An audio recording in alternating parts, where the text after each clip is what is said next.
Welcome to enlighten class. இன்னைக்கு நாம பார்க்க போற நம்ம டெய்லி யூசேஜ்ல வரக்கூடிய சென்டென்சஸ்ல கன்ஜங்ஷன்ஸ் அதாவது இணைப்பு சொல்ல ஹைலைட் பண்ணி பார்க்க போறோம். ஸோ த்ரூ கன்ஜங்ஷன்ஸ் மூலமா நாம simple sentence, complex sentence, compound சென்டென்ஸ்ல என்ன டிஃபரன்ஸ் இருக்கு, ஏன் அது அந்த மாதிரி பிரிக்கப்படுது அப்படின்றதையும் பார்க்கலாம். ஜோ ரயிலுக்காக காத்திருந்தார். Joe waited for the train. Joe waited for the train. இது ஒரு சிம்பிள் சென்டென்ஸ். இதில் ஒரே மெயின் கிளாஸ் மட்டும்தான் இருக்கு. மெயின் கிளாஸ் அப்படின்னா கம்ப்ளீட் மீனிங் கொடுக்குற சென்டென்ஸ். ஸோ ஒரே மெயின் கிளாஸ் இருக்கும், with a phrase or without a phrase. Phrase சேர்ந்து வரலாம், இல்லை வராமலும் இருக்கலாம். அதுதான் சிம்பிள் சென்டென்ஸ். ஸோ இந்த சென்டென்ஸ் ஒரு சிம்பிள் சென்டென்ஸ். சிம்பிள் சென்டென்ஸில் எப்போவுமே கன்ஜங்ஷன் வராது. நீங்கள் நல்லா படிச்சிங்கன்னா தேர்ச்சி பெறுவீங்க அப்படின்னு சொல்கிறதுக்கு இங்கிலீஷில் if you study well you will pass. if you study well you will pass. இது ஒரு காம்ப்ளெக்ஸ் சென்டென்ஸ். இஃப்ன்றதா இங்கே conjunction. if you study well அப்படின்றது சபார்டினேட் கிளாஸ், அதாவது கம்ப்ளீட் மீனிங் கொடுக்காது. you will pass அப்படின்றது மெயின் கிளாஸ். ஸோ இந்த you will pass-ஐ மறைச்சு வச்சுட்டு if you study well அப்படின்றத மட்டும் வாசித்து பார்த்தோம்னா முழுமையான அர்த்தம் தராது. அந்த you will pass-ஓட சேர்ந்து வரையில தான் அதுக்கு அர்த்தம் கிடைக்கும். அதனால இது ஒரு சபார்டினேட் கிளாஸ். சபார்டினேட்டிங் கன்ஜங்ஷன் இஃபோட தொடர்ந்து வரக்கூடிய இஃப் யூ ஸ்டடி வெல் அப்படின்ற sentence subordinate clause. You will பாஸ்ன்றது மெயின் கிளாஸ். ஸோ ஒரு மெயின் கிளாஸும் one or more subordinate clause இருந்தால் அது காம்ப்ளெக்ஸ் சென்டென்ஸ். இந்த சென்டென்ஸ் ஒரு காம்ப்ளெக்ஸ் சென்டென்ஸ். இங்கே உள்ள கன்ஜங்ஷன் இஃப். மற்றும் அண்ட், மற்றும் அண்ட். எங்களுக்கு உதவுங்கள். come and help us. come and help us. இங்கே அண்டுன்றது மற்றும்னு அர்த்தம் தரக்கூடிய ஒரு கன்ஜங்ஷன். இது ஒரு கோஆர்டினேட்டிங் கன்ஜங்ஷன். கன்ஜங்ஷன் அப்படின்னாலே பார்ட்ஸ் ஆஃப் ஸ்பீச்சில் ஒன்று தான். ஸோ ப்ரீவியஸாக நம்ம நவுன், ப்ரனவுன், அட்ஜெக்டிவ், அட்வர்ப் மாதிரி ஒரு சில பார்ட்ஸ் ஆஃப் ஸ்பீச் பார்த்தோம். ஸோ கன்ஜங்ஷனை பற்றி இந்த வீடியோவில் பார்க்க போகிறோம். அதனால், ஸோ. அதனால், ஸோ.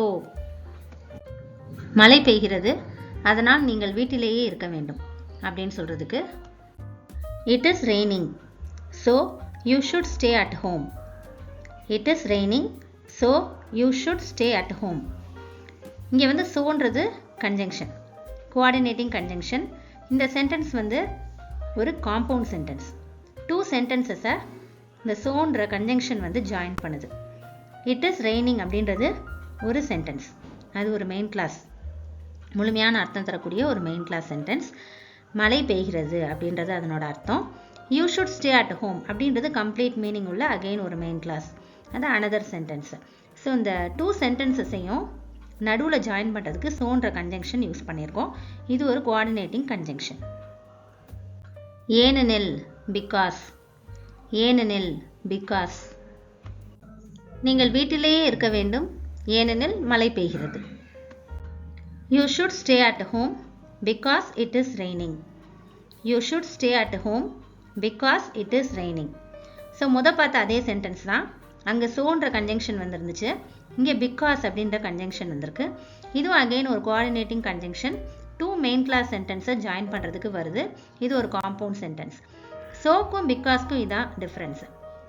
ஒரே மாதிரி தான் வரும், ஆனால் அந்த சென்டென்ஸ் மாறும். ப்ரீவியஸாக பார்த்தோம்னா இட் இஸ் ரெய்னிங், மழை பெஞ்சிட்ருக்கு, அதனால் வீட்டில் இருக்கணும் அப்படின்னு வந்துச்சு. இங்கே வீட்டில் நீங்கள் இருக்கணும், ஏன்னா மழை பெய்யுது அப்படின்னு சொல்கிறோம். ஸோ அந்த சென்டென்ஸை நம்ம மாற்றி போட்டோம்னா சோவையும் பிகாஸையும் வைஸ் வர்சாவாக யூஸ் பண்ணிக்குவோம். ஆனால், பட். ஆனால், பட். பட்டுன்றதும் ஒரு கோஆர்டினேட்டிங் கன்ஜங்ஷன். காரணம் எனக்கு தெரியும், ஆனால் என்னால் சொல்ல முடியாது அப்படின்னு சொல்கிறதுக்கு I know the reason but I can't tell you. I know the reason but I can't tell you. I know the reason அப்படின்றது ஒரு சென்டென்ஸ், மெயின் கிளாஸ் சென்டென்ஸ். பட்டுன்றது இங்கே கன்ஜங்ஷன், ஆனால் அப்படின்னு அர்த்தம் தரக்கூடிய ஒரு coordinating conjunction. I can't tell you அப்படின்றது another meaningful sentence, complete meaning உள்ள ஒரு சென்டென்ஸ். ஸோ அது ஒரு main clause. So two main clauses, ஒரு conjunction with coordinating conjunction but இருக்கு. இது ஒரு காம்பவுண்ட் சென்டென்ஸ். அல்லது, ஆர். அல்லது, ஆர். ஆர்ன்றது ஒரு கோஆர்டினேட்டிங் கன்ஜங்ஷன். நான் செல்வேன், மழையோ வெயிலோ.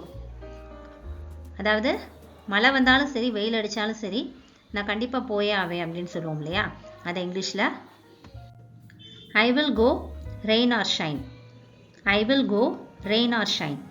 இங்கே ரெயின் ஆர் ஷைன் அப்படின்றது ஒரு இடியம். மழை பெஞ்சாலும் சரி நல்ல வெயில் அடித்தாலும் சரி அப்படின்னு 2 வேர்ட்ஸை வந்து கனெக்ட் பண்ணுறதுக்கு இணைக்கிறதுக்கு இந்த ஆறுன்ற கோஆர்டினேட்டிங் கன்ஜங்ஷன் இங்கே வந்திருக்கு. விரைவில் as soon as. விரைவில் as soon as. அவர் நலமானவுடன் வேலைக்கு திரும்புவார். He will be back at work as soon as he is well. He will be back at work as soon as he is well. He will be back at work. அவர் வேலைக்கு வந்துருவாரு அப்படின்னு சொல்லுது இந்த sentence. இது ஒரு main clause sentence, complete meaning கொடுக்குது. as soon as அப்படின்றது ஒரு சபார்டினேட்டிங் கன்ஜங்ஷன்.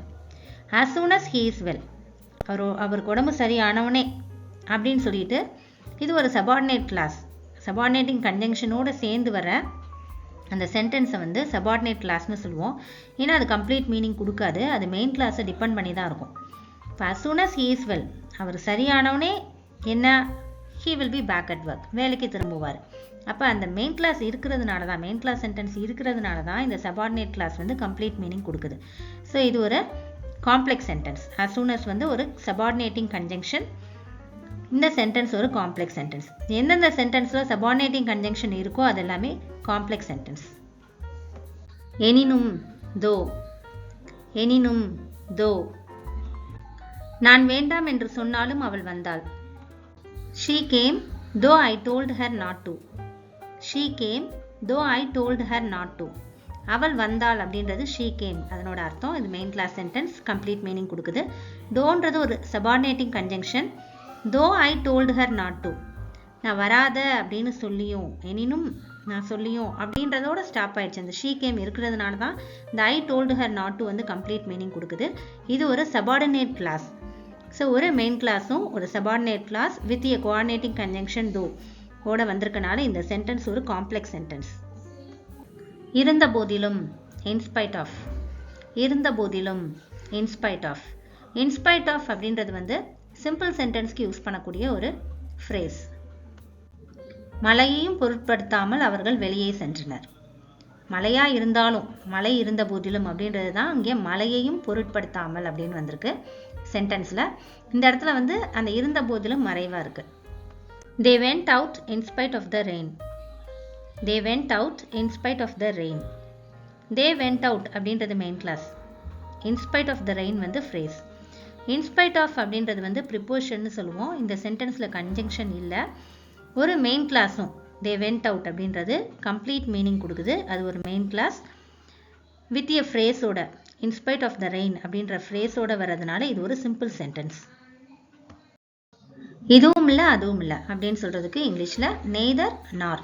நெய்தர் நார் இது ஒரு கன்ஜங்ஷன். என்னால் ஹிந்தி பேசவும் முடியாது புரிந்து கொள்ளவும் முடியாது அப்படின்னு சொல்கிறதுக்கு I neither speak Hindi nor understand it. I neither speak Hindi nor understand it. இங்கே நெய்தர் நார் வந்திருக்கு. என்னால் ஹிந்தி பேசவும் முடியாது அப்படின்றது மொதல் நெகட்டிவ் வேர்ட் நெய்தர் காட்டுது. நார் புரிஞ்சுக்கவும் முடியாது, அண்டர்ஸ்டாண்ட் பண்ணவும் முடியாது அப்படின்றத நார்ன்றது காட்டுது. ஸோ நெய்தர் நார் இப்படி தான் தனியாக பிரிஞ்சு வரும். கூடால ஒரு சில வேர்ட்ஸ் வந்து வரும், அந்த சென்டென்ஸ் தகுந்த மாதிரி வரும். இது இல்லைன்னா அது அப்படின்னு சொல்லுவோம் இல்லையா, இது ஒரு positive. Either or positive conjunction. Neither நார்க்கு ஆப்போசிட் எய்தர் ஆர். இதுக்கு எக்ஸாம்பிள் சென்டென்ஸ் பார்க்கலாம். இது கருப்பு அல்லது சாம்பல் நிறம். It is either black or grey. It is either black or grey. இங்கே either or, இது கருப்பாக இருக்கலாம் இல்லைன்னா கிரேயாக இருக்கலாம் அப்படின்னு சொல்லிட்டு சொல்கிறதுக்காக வந்திருக்கு either or அப்படின்றது ஒரு conjunction. I hope this helps you and thanks for watching.